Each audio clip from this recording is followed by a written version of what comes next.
എല്ലാവർക്കും pet stock Malayalam എന്ന നമ്മുടെ യൂട്യൂബ് ചാനലിലേക്ക് സ്വാഗതം. എൻ്റെ പേര് ശ്യാം കൃഷ്ണൻ.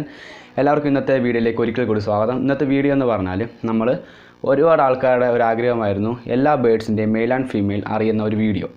അതായത് ഓരോ വീഡിയോയിൽ ഇപ്പം നമ്മുടെ ചാനലിലാണ് തന്നെ ഫിഞ്ചസിനെ കുറിച്ചാണ് വീഡിയോ ഇടുന്നതെങ്കിൽ ഫിഞ്ചസിൻ്റെ മെയിൽ ആൻഡ് ഫീമെയിൽ മാത്രമായിരിക്കും പറയുന്നത്.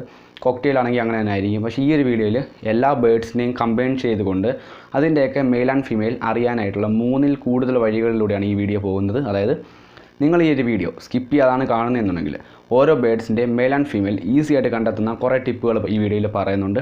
ഓരോ ബേഡ്സ് എന്ന് പറയുമ്പം നമ്മുടെ ഏറ്റവും വില കുറഞ്ഞ ബഡ്ജീസ് മുതൽ cockatiel, Java, finches, African love birds, cockatoos, conure, അങ്ങനെ എല്ലാ പാരറ്റ്, അങ്ങനെ എല്ലാ ബേഡ്സിൻ്റെയും നമ്മൾ ലിസ്റ്റിൽ പറയാത്ത ഒരുപാട് ബേഡുണ്ട്. അപ്പം ഏതാണ്ടൊരു 10-12 ബേഡിൻ്റെ ഓളം അങ്ങനെ പറയാൻ കാരണം കോമൺ ആയിട്ട് നമ്മൾ വളർത്തുന്ന കുറച്ച് ഇതുണ്ട്. നമ്മുടെ ചാനൽ തന്നെ എല്ലാവർക്കും വേണ്ടിയിട്ടുള്ളൊരു ചാനലാണ്. അപ്പം ആവശ്യത്തിന് പൈസ ഉള്ളവർ, അധികം പൈസ ഉള്ളവരൊക്കെ ഉണ്ടാവാം. പക്ഷേ നിങ്ങൾ അതനുസരിച്ചാണ് ബേഡ്സിനെ വാങ്ങുന്നതും.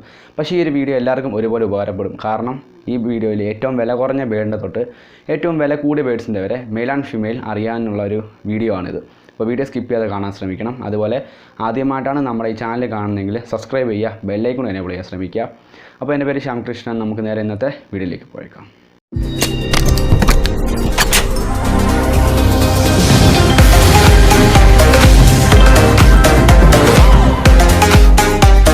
അപ്പോൾ നമ്മൾ ആദ്യമായിട്ട് നോക്കുന്നത് ബഡ്ജീസിൻ്റെയാണ്, അതായത് നമ്മുടെ നോർമൽ ലവ് ബേഡ്സ്. അപ്പം ബഡ്ജീസിൻ്റെ മെയിൽ ആൻഡ് ഫീമെയിൽ എങ്ങനെയാണ് ഐഡൻറ്റിഫൈ ചെയ്യുന്നതെന്ന് ചോദിച്ചിട്ടുണ്ട്. വളരെ സിമ്പിളാണ്.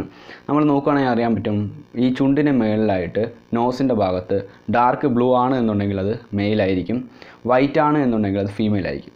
അപ്പോൾ ഒരുപാട് പേർക്ക് സംശയം ഉണ്ടാവും, നിങ്ങളുടെ കേജിൽ ചില ബേഡ്സിനൊക്കെ പിങ്ക് ആയിരിക്കും, ലൈറ്റ് പിങ്ക് കളറായിരിക്കും. അങ്ങനെ ലൈറ്റ് പിങ്ക് കളറാണ് എന്നുണ്ടെങ്കിൽ അത് മെയിലുമല്ല ഫീമെയിലുമല്ല.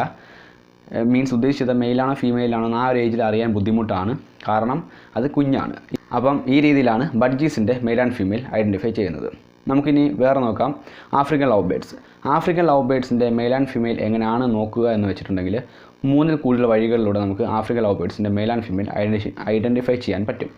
മെയിനായിട്ട് നോക്കുന്നത് DNA ആണ്. എല്ലാവരും ആഫ്രിക്കൻ ലവ് ബേഡ്സിനെ വാങ്ങുന്നത് വിത്ത് DNA സർട്ടിഫൈഡ് ഉള്ള ബേഡ്സിനാണ് വാങ്ങാറ്. അപ്പം അതെല്ലാം നമുക്ക് നോക്കാൻ പറ്റുന്ന മറ്റ് വഴികൾ എന്ന് പറഞ്ഞിട്ടുണ്ടെങ്കിൽ ആഫ്രിക്കൻ ലവ് ബേഡ്സിൻ്റെ DNA ആണ് മെയിൻ തന്നെ. അത് കഴിഞ്ഞിട്ടുണ്ടെങ്കിൽ ഹെഡ് റൗണ്ട് ഷേപ്പ് വെച്ച് നമുക്ക് ചെറുതായിട്ട് ക്യാച്ച് ചെയ്യാൻ പറ്റും. അതായത് ഫീമെയിലിനെ അപേക്ഷിച്ച് നോക്കുമ്പോൾ മെയിൽ ബേഡുകൾക്ക് ഒരു റൗണ്ട് ഷേപ്പ് ആയിരിക്കും എപ്പോഴും അതിൻ്റെ ഹെഡിന് വരുന്നത്. അതുപോലെ ഐ റിങ് ഡാർക്ക് ആയിരിക്കും. മെയിൽ ആഫ്രിക്കൻ ലവ് ബേഡ് ആണ് എന്നുണ്ടെങ്കിൽ അതിൻ്റെ ഡാർക്ക് ഐ റിങ് ആയിരിക്കും വരുന്നത്. കുറച്ച് വീതി കൂടിയ നല്ല കറുത്ത റിങ്ങുകളായിരിക്കും വരുന്നത്.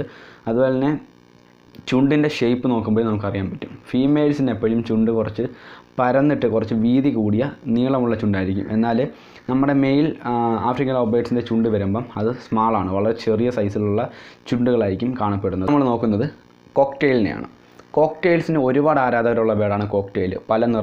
പല വർണ്ണത്തിൽ പല സൈസിലൊക്കെ നമ്മുടെ കോക്ടെയിൽസിന് അവൈലബിൾ ആണ്. അപ്പോൾ ഈ കോക്ടെയിലിൻ്റെ മെയിൽ ആൻഡ് ഫീമെയിൽ എങ്ങനെയാണ് നോക്കുക എന്ന് വെച്ചിട്ടുണ്ടെങ്കിൽ കോക്ടെയിലിനെ വളരെ എളുപ്പത്തിൽ തന്നെ നമുക്ക് അറിയാനായിട്ട് സാധിക്കും. എനിക്ക് തോന്നുന്നു കുറച്ച് ബേഡ്സിലാണ് ഏറ്റവും കൂടുതൽ പെട്ടെന്ന് ക്യാച്ച് ചെയ്യാൻ പറ്റുന്നത്. അങ്ങനെ ഒരു ബേഡാണ് കോക്ടെയിൽ. അതിൻ്റെ ചിറകുകൾക്കടിയിൽ ഭാഗത്തായിട്ട് വൈറ്റ് ഡോട്ടുകൾ കാണാൻ പറ്റും. അതല്ല വൈറ്റ് ആൽബിനോ ആണ് എന്നുണ്ടെങ്കിൽ അതിൻ്റെ അടിയിൽ കുറേ വൈറ്റ് ചിറകിൻ്റെ അടിയിലായിട്ട് നമുക്ക് കുറേ മഞ്ഞ ഡോട്ടുകൾ കാണാൻ പറ്റും. അപ്പോൾ ഈ ഡോട്ടുകൾ വെച്ചിട്ടാണ് ഏറ്റവും കൂടുതലും കോക്ടെയിലിൻ്റെ മെയിൽ ആൻഡ് ഫീമെയിൽ ഐഡൻറ്റിഫൈ ചെയ്യുന്നത്. അപ്പോൾ ഈ ഡോട്ട് ഉണ്ട് എന്നുണ്ടെങ്കിൽ അത് ഫീമെയിലാണ്, ഡോട്ടില്ല എന്നുണ്ടെങ്കിൽ അത് മെയിലാണ് എന്ന് നമുക്ക് മനസ്സിലാക്കാം. നല്ല പൊട്ടുണ്ട്, അതുപോലെ തന്നെ നന്നായിട്ട് വിസിലടിച്ച് കരയുന്നുണ്ട്, ഒപ്പം നല്ല ഡാർക്ക് ചെള്ളയിൽ നല്ല ഡാർക്ക് കളറൊക്കെ ഉണ്ട് എന്നുണ്ടെങ്കിൽ ഇതൊക്കെ നല്ല ഒരു ആൺകിളിയായിട്ടുള്ള കോക്ടെയിലിൻ്റെ ലക്ഷണങ്ങളായിട്ട് നമുക്ക് കാണാം. അപ്പോൾ അടുത്തായിട്ട് നമ്മൾ നോക്കാനായിട്ട് പോകുന്നത് ജാവ ബേഡ്സിൻ്റെയാണ്. ജാവ ബേഡ്സിൻ്റെ മെയിൽ ആൻഡ് ഫീമെയിൽ എങ്ങനെയാണ് നോക്കുക എന്ന് വെച്ചിട്ടുണ്ടെങ്കിൽ ജാവ ബേഡ്സിൻ്റെ വളരെ സിമ്പിളായിട്ട് നമുക്ക് അറിയാനായിട്ട് പറ്റും. ജാവ ബേഡുകളിലെ മെയിൽ ആൻഡ് ഫീമെയിൽ നോക്കുന്നത് അതിൻ്റെ ഹെഡിൻ്റെ കളറാണ്. മെയിലിന് ഹെഡിന് നല്ല ഡാർക്ക് കളറായിരിക്കും, ചീക്കിന് നല്ല കളറുണ്ടാവും, അതുപോലെ തന്നെ അതിൻ്റെ ചുണ്ടിനും നല്ല കളറുണ്ടാവും, ഒപ്പം അതിൻ്റെ ഐ റിങ്ങിന് നല്ല ഡാർക്ക് കളറും നല്ല വീതിയും ഉണ്ടാവും. ഒപ്പം നന്നായിട്ട് കരയൊക്കെ ചെയ്യുന്നുണ്ടെങ്കിൽ നന്നായിട്ട് സിങ് ചെയ്യുന്നത് എപ്പോഴും മെയിലായിരിക്കും. അപ്പോൾ ഈ രീതിയിലാണ് നമ്മുടെ ജാവ ബേഡ്സിൻ്റെ മെയിൽ ആൻഡ് ഫീമെയിൽ ഐഡൻറ്റിഫൈ ചെയ്യുന്നത്. അടുത്തായിട്ട് നോക്കുന്നത് ഡയമണ്ട് ഡോബുകളാണ്. ഡയമണ്ട് ഡോബുകൾ എന്ന് പറഞ്ഞാൽ കുഞ്ഞൻ പ്രാവുകളാണ്. പ്രാവുകളിലെ വളരെ സൈസ് കുറഞ്ഞ എന്നാൽ ഒരുപാട് പേര് ഭംഗി കണ്ടിട്ട് വാങ്ങി വളർത്തുന്ന എന്നാൽ മാർക്കറ്റിൽ നല്ല ഡിമാൻഡുള്ളൊരു ബ്രീഡാണ് നമ്മൾ ഡയമണ്ട് ഡോവ്. അപ്പോൾ ഡയമണ്ട് ഡോവിൻ്റെ മെയിൽ ആൻഡ് ഫീമെയിൽ എങ്ങനെയാണ് ഐഡൻറ്റിഫൈ ചെയ്യുക എന്ന് വെച്ചിട്ടുണ്ടെങ്കിൽ, അപ്പോൾ നമ്മുടെ ഡയമണ്ട് ഡോവുകളുടെ കുഞ്ഞൻ പ്രാവുകളുടെ മെയിൽ ആൻഡ് ഫീമെയിൽ നോക്കുന്നത് അതിൻ്റെ സൈസ് വെച്ചിട്ടാണ്. മെയിലിനും ഫീമെയിലിനും കൈ നല്ല സൈസ് ഉണ്ടാവും. ഒപ്പം ഐ റിങ് ഡാർക്ക് കളറായിരിക്കും. കണ്ണിൻ്റെ ചുറ്റുമുള്ള റിങ്ങിന് കളർ കൂടുതലാണ് എന്നുണ്ടെങ്കിൽ അത് മെയിലായിരിക്കും. ഈ രീതിയിലാണ് ഇതിൻ്റെ മെയിൽ ആൻഡ് ഫീമെയിൽ നോക്കുന്നത്. ഒരുപാട് ടൈപ്പ് പ്രാവുകളുണ്ട്. അപ്പോൾ ഇത്തരം പ്രാവുകളുടെയൊക്കെ മെയിൽ ആൻഡ് ഫീമെയിൽ എങ്ങനെയാണ് നോക്കുക എന്ന് വെച്ചിട്ടുണ്ടെങ്കിൽ, നമുക്ക് വളരെ എളുപ്പത്തിൽ പ്രാവുകളെ വെച്ചിട്ട് നമുക്ക് കമ്പയർ ചെയ്യാൻ പറ്റും. അതായത് ഒരു പെയറിനെ എടുക്കുകയാണ്, ഒരു ജോഡി എടുക്കുകയാണെന്നുണ്ടെങ്കിൽ അതിൽ തല ഉയർത്തി കൊക്ക് വിടർത്തി അതിൻ്റെ വാല് തറയിൽ മുട്ടിച്ച് വരുന്ന വളരെ അഗ്രസീവായിട്ട് പെരുമാറുന്ന അത് എപ്പോഴും മെയിൽ തന്നെ ആയിരിക്കും. അതുപോലെ നന്നായിട്ട് കുറുകി കരയുന്നത് മെയിലായിരിക്കും. പിന്നീട് നമുക്ക് അതിൻ്റെ സൈസ്, ബോഡി സൈസ് നോക്കിയിട്ടും പറയാനായിട്ട് സാധിക്കും എന്നുള്ളതാണ്. അടുത്തതായിട്ട് കൊനൂറുകളാണ്. കൊനൂറുകളിൽ ഒരുപാട് അവൈലബിൾ ആണ്. കൊനൂറിൻ്റെയൊക്കെ മെയിൽ ആൻഡ് ഫീമെയിൽ എങ്ങനെയാണ് അറിയുക എന്നുണ്ടെങ്കിൽ, നമ്മൾ നോക്കുകയാണെന്നുണ്ടെങ്കിൽ കൊനൂറുകളുടെ മെയിൽ ആൻഡ് ഫീമെയിൽ കറക്റ്റായിട്ട് ക്യാച്ച് ചെയ്യാനായിട്ട് സാധിക്കും. അപ്പം കൊനൂറുകളുടെ മെയിൽ ആൻഡ് ഫീമെയിൽ ഐഡൻറ്റിഫൈ ചെയ്യാൻ ഏറ്റവും എളുപ്പം അതിൻ്റെ ബോൺ സൈസാണ്. അതായത് വെൻറ്റിലെ ബോണുകൾ തമ്മിൽ ഒരുപാട് ഗ്യാപ്പ് ഉണ്ട് എന്നുണ്ടെങ്കിൽ അത് ഫീമെയിൽ ആയിരിക്കും, ഗ്യാപ്പ് ഇല്ല എന്നുണ്ടെങ്കിൽ അത് മെയിലായിരിക്കും. ഈ രീതിയിൽ കണ്ടെത്താം. അതുപോലെ തന്നെ കളർ ബ്രൈറ്റ്നസ് രണ്ടുപേർക്ക് ഒരുപോലെ ആയിരിക്കും എന്നുണ്ടെങ്കിലും ഒരു പൊടിക്ക് കളർ കൂടുതൽ മെയിലിനായിരിക്കും എപ്പോഴും. അടുത്തതായിട്ട് പാരറ്റാണ്. പാരറ്റിൻ്റെയൊക്കെ എങ്ങനെയാണ് മെയിൽ ആൻഡ് ഫീമെയിൽ ഐഡൻറ്റിഫൈ ചെയ്യുകയെന്ന് വെച്ചിട്ടുണ്ടെങ്കിൽ, പാരറ്റ് ഒരുപാട് സൈസിൽ, ഒരുപാട് വർണ്ണത്തിൽ, അതുപോലെ തന്നെ വലുതും ചെറുതും, ഒരുപാട് വിദേശത്ത് നിന്ന് വരുന്നത്, നമ്മുടെ നാട്ടിലുള്ളതൊക്കെ അവൈലബിൾ ആണ്. ഞാനീ പറഞ്ഞത് നമ്മുടെ ഗ്രീൻ പാരറ്റാണ്. ഗ്രീൻ പാരറ്റിൻ്റെയൊക്കെ മെയിൽ ആൻഡ് ഫീമെയിൽ വളരെ എളുപ്പത്തിൽ തന്നെ കണ്ടെത്താനായിട്ട് സാധിക്കും. നമ്മളതിൻ്റെ കഴുത്തിലെ റിങ് നോക്കിയാണ് മെയിൽ ആൻഡ് ഫീമെയിൽ ഐഡൻറ്റിഫൈ ചെയ്യുന്നത്. നമ്മൾ എപ്പോഴും നമ്മുടെ നാട്ടിലുള്ള ഗ്രീൻ പാരറ്റിൻ്റെ റിങ് നോക്കിയിട്ടാണ് മെയിൽ ആൻഡ് ഫീമെയിൽ ഐഡൻറ്റിഫൈ ചെയ്യാൻ പറ്റുന്നത്. അത് അറിയണമെങ്കിൽ തന്നെ ഒരു 1 ഇയർ കാലതാമസം വരുന്നുണ്ട്. അടുത്തതായിട്ട് കുഞ്ഞൻ കുരുവികൾ, അതായത് നമ്മുടെ ഫിഞ്ചസ് ആണ് അടുത്തിട്ട് നമ്മൾ പറയുന്നത്. ഫിഞ്ചസിൻ്റെയൊക്കെ മെയിൽ ആൻഡ് ഫീമെയിൽ വളരെ എളുപ്പം തന്നെ കണ്ടെത്താൻ സാധിക്കും. നമ്മൾ കോക്ടെയിലിൻ്റെ പറഞ്ഞ പോലെ വളരെ എളുപ്പം തന്നെ ഒറ്റ നോട്ടത്തിൽ തന്നെ കണ്ടെത്താൻ പറ്റുന്ന ഒരു ബേഡാണ് ഫിഞ്ചസുകൾ. ഫിഞ്ചസിൻ്റെയൊക്കെ ചുണ്ട് വെച്ചിട്ടൊക്കെയാണ്.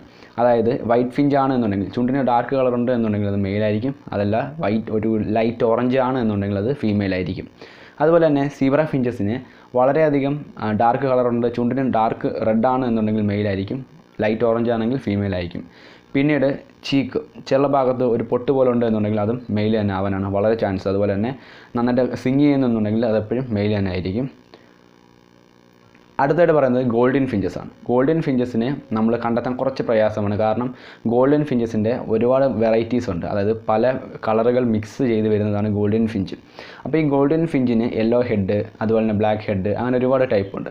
അപ്പോൾ ഇതിൻ്റെയൊക്കെ ബ്രൈറ്റ്നസ്, അതായത് കളറിൻ്റെ ബ്രൈറ്റ്നസ് നോക്കിയിട്ടും അതുപോലെ തന്നെ പിന്നീട് അതിൻ്റെ വെൻറ്റ് പോർഷൻ നോക്കിയിട്ടൊക്കെയാണ് കറക്റ്റായിട്ട് ക്യാച്ച് ചെയ്യാൻ പറ്റുക. അപ്പോൾ ഗോൾഡൻ ഫിഞ്ചസിൻ്റെ മെയിൽ ആൻഡ് ഫീമെയിൽ ഐഡൻറ്റിഫൈ ചെയ്യുന്നത് അതിൻ്റെ കളർ ബ്രൈറ്റ്നസ് വെച്ചിട്ട് തന്നെയാണ്. പിന്നീട് അതിൻ്റെ ചെസ്റ്റ് പോർഷനിൽ വരുന്ന പർപ്പിൾ കളറിൻ്റെ ഒരു ഡാർക്ക്നെസ് വെച്ചിട്ടൊക്കെയാണ് നമ്മൾ ഗോൾഡൻ ഫിഞ്ചസിൻ്റെ മെയിൽ ആൻഡ് ഫീമെയിൽ ഐഡൻറ്റിഫിക്കേഷൻ നടത്തുന്നത്. അത് കുറച്ച് ടഫാണ്. കാരണം ഗോൾഡൻ ഫിഞ്ചിന് നല്ല ബ്രൈറ്റ്നസ് ഉണ്ട്, ഫീമെയിലിനും ഓൾറെഡി നല്ല ബ്രൈറ്റ്നസ് കാണും. എങ്കിലും നന്നായിട്ട് സൂക്ഷിച്ച് നോക്കുകയാണെന്നുണ്ടെങ്കിൽ നന്നായിട്ട് സിങ് ചെയ്യുന്നതും അതുപോലെ നന്നായിട്ട് പർപ്പിൾ ചെസ്റ്റ് കളർ വരുന്നതും എപ്പോഴും മെയിൽ തന്നെ ആയിരിക്കും. അപ്പോൾ നമ്മൾ കുറേ ബേഡ്സിൻ്റെയൊക്കെ മെയിൽ ആൻഡ് ഫീമെയിൽ പഠിച്ചു കഴിഞ്ഞു. ഇനി നോക്കുന്നത് എല്ലാ ബേഡ്സിലും നിങ്ങൾക്ക് ഉപയോഗിക്കാൻ പറ്റുന്ന ഒരു ടിപ്പാണ്. അതായത് ഇപ്പോൾ എൻ്റെ അടുത്ത് ചോദിക്കാവുന്നവർക്കൊക്കെ ഞാൻ പറഞ്ഞു കൊടുക്കാറുണ്ട്. കുഞ്ഞുങ്ങളാണ് എന്നുണ്ടെങ്കിൽ ഇപ്പം മെയിൽ ആൻഡ് ഫീമെയിൽ എങ്ങനെ ഐഡൻറ്റിഫൈ ചെയ്യാൻ പറ്റും. ഒരുപാട് കുഞ്ഞല്ല, കുറച്ചൊക്കെ ആയി വരുന്ന ഒരു കുഞ്ഞാണ് എന്നുണ്ടെങ്കിൽ നമുക്ക് ഈസിയായിട്ട് കണ്ടെത്താൻ പറ്റും. വലിയ ബേഡാണെങ്കിൽ കൺഫേം ചെയ്യാൻ പറ്റും. അത് അതിൻ്റെ വെൻറ്റ് പോർഷൻ നോക്കിയിട്ടാണ്. അതായത് കാഷ്ടിക്കുന്ന ഭാഗത്തെ ഒരു വെൻറ്റ് പോർഷനിലെ ബോണുകൾ തമ്മിലുള്ള ഗ്യാപ്പ് നോക്കി നമുക്ക് വളരെ എളുപ്പം തന്നെ മെയിൽ ആൻഡ് ഫീമെയിൽ ഐഡൻറ്റിഫൈ ചെയ്യാൻ പറ്റും. കാരണം ഈ ബോണുകൾക്ക് ഗ്യാപ്പ് ഉണ്ട് എന്നുണ്ടെങ്കിൽ മാത്രമാണ്, ഇപ്പോൾ ബോണുകൾക്ക് ഗ്യാപ്പ് ഉണ്ട് എന്നുണ്ടെങ്കിൽ മാത്രമാണ് അതിലൂടെ എഗ്ഗ് ലേയിങ് ചെയ്യാനും എഗ്ഗ് പുറത്തേക്ക് വരാനും പറ്റുകയുള്ളൂ. എന്നാൽ ഗ്യാപ്പ് വളരെ കുറവാണ് എന്നുണ്ടെങ്കിൽ ഇതിന് സാധിക്കത്തില്ല. അപ്പോൾ നമുക്ക് വളരെ എളുപ്പം തന്നെ ചിന്തിച്ചാൽ മനസ്സിലാവും, ഗ്യാപ്പുള്ളത് ഫീമെയിലായിരിക്കും, ഗ്യാപ്പ് കുറഞ്ഞത് മെയിലായിരിക്കും. ഇത് എല്ലാ ബേഡ്സിലും നമുക്ക് കണ്ടെത്താൻ സാധിക്കുന്നൊരു പ്രോ ടിപ്പാണ്. അതായത് എല്ലാ ബ്രീഡേഴ്സും യൂസ് ചെയ്യുന്ന ടിപ്പാണ്. ഈ ചിക്സിനൊക്കെ സെയിൽ ചെയ്യുന്നവർ മാക്സിമം ഇത് നോക്കിയിട്ടാണ് സെയിൽ ചെയ്യാറുള്ളത്. നമ്മൾ ഈ തള്ളവകൾ വെച്ചിട്ട് ചെറുതായിട്ട് പ്രസ് ചെയ്ത് നോക്കുകയാണെന്നുണ്ടെങ്കിൽ നമുക്ക് വളരെ എളുപ്പം തന്നെ ഇത് ക്യാച്ച് ചെയ്യും. നമുക്ക് അങ്ങനെ നോക്കുമ്പം ഗ്യാപ്പ് ഉണ്ടെന്നുണ്ടെങ്കിൽ അത് ഫീമെയിലാണ്, ഗ്യാപ്പില്ല അടുത്താണ് ഇരിക്കുന്നതെങ്കിൽ അത് മെയിലാണ് എന്ന് മനസ്സിലാക്കാം. പിന്നീട് നമ്മൾ പല ബേഡിൻ്റെയും 2-3 വഴികളിലൂടെ മെയിൽ ആൻഡ് ഫീമെയിൽ എങ്ങനെയാണ് ഐഡൻറ്റിഫൈ ചെയ്യാൻ പറ്റുക എന്ന് പറഞ്ഞിട്ടുണ്ട്. അപ്പോൾ നിങ്ങൾക്ക് ഈ വീഡിയോ വളരെയധികം ഉപകാരപ്പെട്ടിട്ടുണ്ട് എന്ന് വിശ്വസിക്കുന്നു. അതുപോലെ വീഡിയോ ഇഷ്ടപ്പെട്ടാൽ ലൈക്ക് ചെയ്യണം, ഷെയർ ചെയ്യണം, അതുപോലെ നമ്മുടെ ചാനൽ സബ്സ്ക്രൈബ് കൂടി ചെയ്തേക്കുക.